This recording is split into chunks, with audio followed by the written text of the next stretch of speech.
What's up, guys? Winter Kills here. Welcome back to a brand new deck profile, DDD TCG deck profile. Really excited to be bringing you guys this deck profile. This is my own build. In the past, it's been my brother's build, and he has definitely been the one who's definitely steered me in the direction to end up playing this deck. You know, since it first came out, and he's been the main inspiration behind playing it, and definitely he will be playing it once the new support releases, I think in January, when we finally get the damn support.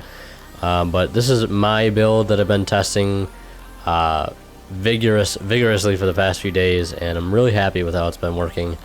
And the last deck profile we did got a tremendous amount of just ignorant comments and people who just did not like what they saw. So hopefully this one doesn't get that same response, but if it does, oh well, can't please everybody. I'm just trying to give you guys a list so you can go off that and do whatever you want with it. But yeah, just a heads up, a sort of disclaimer, this build does not run Pot of Desire, so if you're looking for a deck that's not extremely effing expensive, don't worry about it. You don't need to play Pot of Desires, and your people will tell you you do. Those people are wrong. You don't need to play Pot of Desires in any deck. Especially with you have Allure of Darkness at 3 and you have Trade in to play in this deck. You don't need that card. If you want to play it, go ahead and play it. You can still regard this build in the sense of what monsters I'm playing and how the extra deck is. But yeah, without further ado, we'll get into it and start with the monster lineup. So without further ado, we'll get started with the monster lineup. So for that, we have, of course, triple DDD Abyss Ragnarok. Basically, this guy gets a lot of your plays going. Monster Reborn when he's special summoned, and in the Pendulum Zone, if a DD is special summoned, you can, I think, pay 1,000 life points and then special summon that out from grave, and then your opponent takes half battle damage. But you're basically going to be using, when he's special summoned, to revive anything. That comes in so clutch most of the time, is to be able to make bigger and stronger boards. But then you have this guy right here. You have DD Savant Thomas, which basically, if you open this, a Swirl Slime, and this thing, it's going to be a pretty decent turn, because basically what you can do is you put this in your Pendulum Zone. And I'll give you guys a little combo here. You put this in your Pendulum Zone, and then you pitch this in Swirl Slime to make a Genghis or whatever. You summon Genghis, and then when Genghis summon, it'll trigger this to summon this, and then you can use Genghis effect to summon out the Swirl Slime if you want to. And then from there, you can use this effect to blow this up, summon another one out, and make a free rank 8 with that. Originally I thought you could just summon this and revive this, but it has to revive a DDD, and this is only a DDD. I always thought it was a DDD, so you have to do that combo to sort of get around that in order to make a quick rank 8, but it's only a 3-card rank 8, which is really good, especially since you have the ability to be able to search practically any of those things off of your contract, and which you can just get off Kepler too. So we play those, and then moving on, we have, of course, triple Kepler, basically Shadows for your contracts. When he's normal or special summon, you can add a contract from your deck to hand, or you can return one from field to hand if you ever want to do that. Also level 1, so it makes for good synchro plays. Triple Swirl Slime, you want to see this card in your opening hand. It gets all your plays started, so it's just really good at 3. And then I play also triple Necro Slime, because I feel like triple Necro is also a must.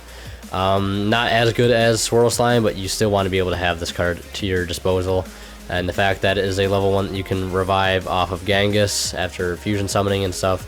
Because usually if you go this and this for Genghis, you can banish this, just summon something out of hand, revive this, and then let's say you summon a Nicola out of hand, the level 6, you can make a Beatrice, send Glow Up Bulb, and then summon Glow Up Bulb with this, and then make a formula and draw more cards.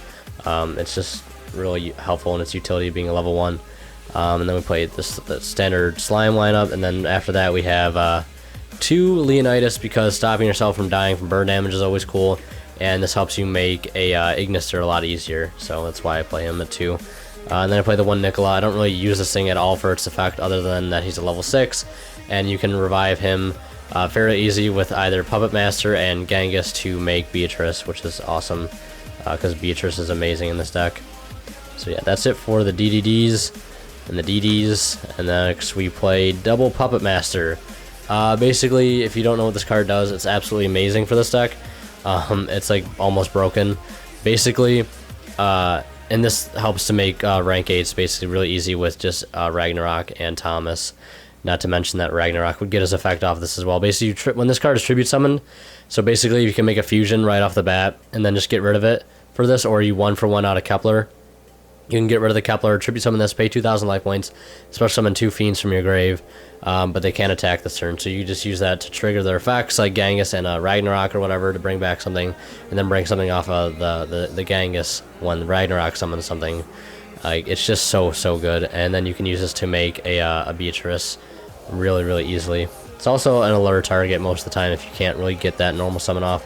If you need to normal something else, else that's not that this turn, like Kepler or something. And then I play 2 Gofu. This card helps to make level 6 synchros really easy, which is just your charge warrior. So we play 1 level 6. So you summon this, and then you can 1-for-1 out something or a Kepler. And then it's also really easy to create tribute fodder for your Puppet Master, because you can just summon this out. I don't ever really summon the tokens because you can't tribute them or synchro with them, so they're kind of useless. That's more for Metaphos, I think they use the tokens for. But 2 Gofu, also an allure target. I think this card is just really good in here. And if you need to stall, you can summon it with its tokens and just, pass or whatever. So 2 Gofu. I've actually been really liking that card, so I think I'll probably keep it at 2 for now, won't bump it up to 3. And then for tuners, 1 Jet Synchron and 1 Glow Up Bulb. I was playing Plague Spreader, but I just didn't want to play that card anymore because it's just not that good. These are just easy recurable tuners that this one discards, so it's really good. And then Glow Up Bulb Mills, which is also really good because you can set up your graveyard. So yeah, that's it for the monsters. We'll go into the spells. Triple Dark Contract with the Gate. Searches anything in your deck monster-wise, so you need to play this at 3. Double Dark Contract with the Swamp King. This thing obviously is good for fusion summoning a lot of your bigger DDs out of your extra deck, but the one thing that is so good for is a lot of the times when you fusion with Swirl Slime, obviously you just take the stuff right from your hand, put it to the grave, even if it's a Pendulum monster, because they get sent to the grave if you fuse with them from hand. And a lot of the times, if you need to get more stuff out of your hand from the grave, or out of your hand and into the grave, you can use this to use that or do that. So like if you don't want to fuse with something on your field and have it go to the extra deck so you can't use it in your grave, this helps it to basically clear your hand of anything and then put them in your graveyard where you want them to be.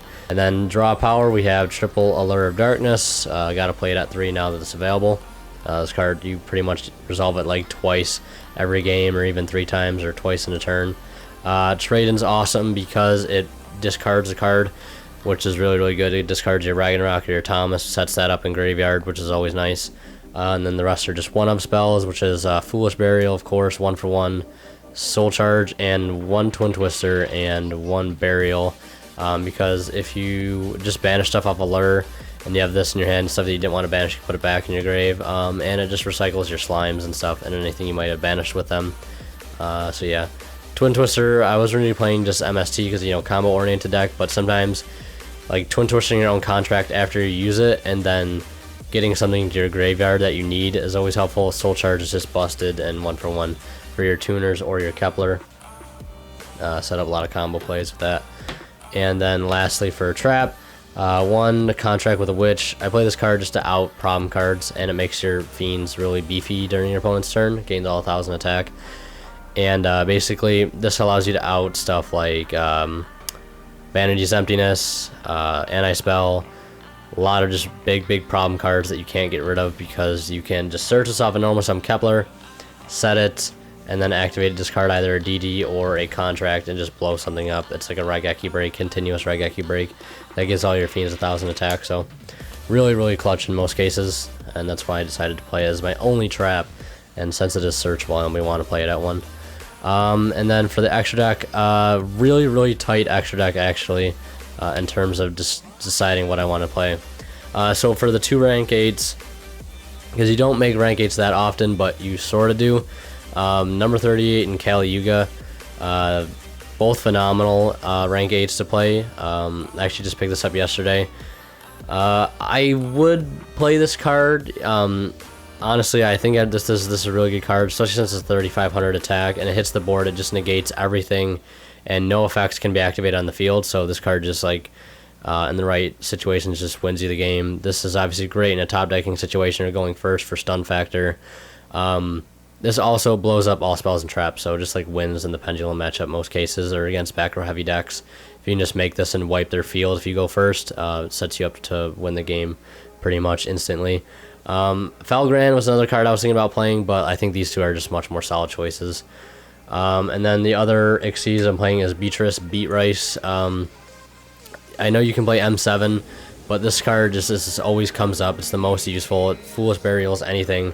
And I usually use it to send these just so you can make more plays that turn and extend your plays to make synchros on top of this. Yeah, and I was playing a rank 7. I was playing a Red Eyes Flare Metal, but the rank 7s don't usually come up that often, especially since you want to keep your Dark on board to help gain life points. And you know, Leonidas is always helpful just to make Ignister not really overlay with I guess if I were to play rank 7, I'd probably either play the Red Eyes or like a Big Eye or something, but like there's just like not that much room in here in my opinion. So I'm just playing these Xyz, just 3, and then playing a lot more synchros and fusions obviously. Ignister for Leonidas and any tuner. Stardust Spark for the level 8s. You know, you could play Omega. I don't own Omega. Card's expensive. I probably would cut the Ignister for the Omega, or maybe vice versa. I guess either one of these are cuttable for Omega, because Omega is a good card. It helps recycle your resources, but that's part of the reason I was playing Burial in the main deck, to sort of kind of make up for that. And obviously Burial is a lot quicker since it just puts back 3 things or up to 3 things at once. So yeah, this can help just lock down a lot of your stuff you want to protect. Ignister is just insane. It's always been insane. Non-targeting removal is just always clutch. I played 2 level 7 synchros. Clear Wing, and Odd Eyes Meteor Burst. This card you need to play, because if you have this and a Ragnarok Engrave, this thing just reborns anything in your Pendulum Zone, and especially when it can reborn a Ragnarok, it just gets even better because you can just summon something else out of grave as well. So you need to like play this card, and it just negating stuff in battle phase is always cool. And then this card is really good for defensive first turn plays. Honestly, if I had a Crystal Wing, I would probably cut this for the Crystal Wing, because you can make Crystal Wing. You would just need to like normal summon your tuner that turn, like a Glow Bulb, and then be able to revive it again to make another Synchro. So like if you had Genghis, if you open like Swirl Slime, Necro Slime, and a Glow Up Bulb, you could fusion for Genghis, and then normal summon your bulb to make this, or this thing, I guess, if you wanted to. Any level 7 Synchro, obviously. You could summon out your bulb and then get rid of the Synchro and the bulb for the Crystal Wing, and go into that. It's an option, but you don't need it. These 2 cards are really, really good on their own, especially this thing. It's just so good in here. And then I play Charge Warrior and Formula Synchron for draw power. This card is always cool because it is a level 6, gets you a draw when it's summoned, and helps make Beatrice, which is awesome. And then Formula just always comes up every game usually, just to be able to use a Kepler in this, or a Necro Slime in this, or a Glow Up Bulb to draw more cards, to see more into your combo pieces is always helpful. So Charge Warrior and Synchron Formula is really good. Formula Synchron, I can't even talk today. And then for the fusions, 2 Oracle King Dark, basically a Manila, but level 7 nonetheless, gains you your life points, keeps you from dying. You definitely need to play this at 2. And then we have 2 Genghis. This card is nuts. Like, I usually fusion for this first at the start of every game, unless my hand doesn't allow for more combos, then I usually go for this. But this, usually if I have any other plays to make, because this extends them so much more. When it dies, it adds back a contract. It's just so good. I might play 3 in the future, but I think 2 is good for now, because I usually end up going through 2 in a game. And then I have this thing. which this is great. It has a huge stats, and it just steals stuff without targeting when it attacks. Only if they have 2 or more monsters though, because that's attack something and then steals the other monster without targeting. If anything, I'd probably cut this for a 3rd Genghis if I've ever decided to play a 3rd Genghis. And then the last fusion I play is, of course, the Pilgrim for the Beatrice, in case you're wondering where that was. It's right here. Because you definitely want to have the utility to summon this thing out if your Beatrice dies. Free 2800 non-targetable monsters, always cool. Yeah, level 9 doesn't really fit, but you're just going to use him as a body anyways. So yeah, that's it for the main deck and extra deck. We'll go ahead and wrap things up. I don't have a side deck for you today, guys, but since I just built this practically and been testing it, not at tournaments, just testing in general, doing a bunch of test hands with it. Like, that's all I've been doing today is just test hands with this deck, just to prove how consistent it is. I am going to be doing a test hand video probably right after this, so without further ado, we'll go ahead and wrap this profile right up. Alright guys, that's been it for my DDD deck profile. Hope you enjoyed. Just been working on this today, and actually the past few days, like, I just had such a drive to play this deck again, and I'm really glad with how it's turned out. So hope you guys enjoyed, and if you did enjoy it, please leave a like and leave your thoughts and comments on the comment section below. Like I said, the dressing, the Pot of Desires, and the Omega and Crystal Wing.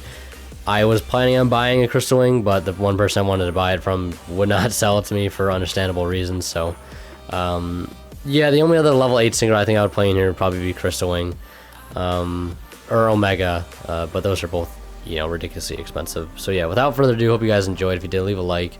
As always, WinterKill signing out. We'll see you in the next one.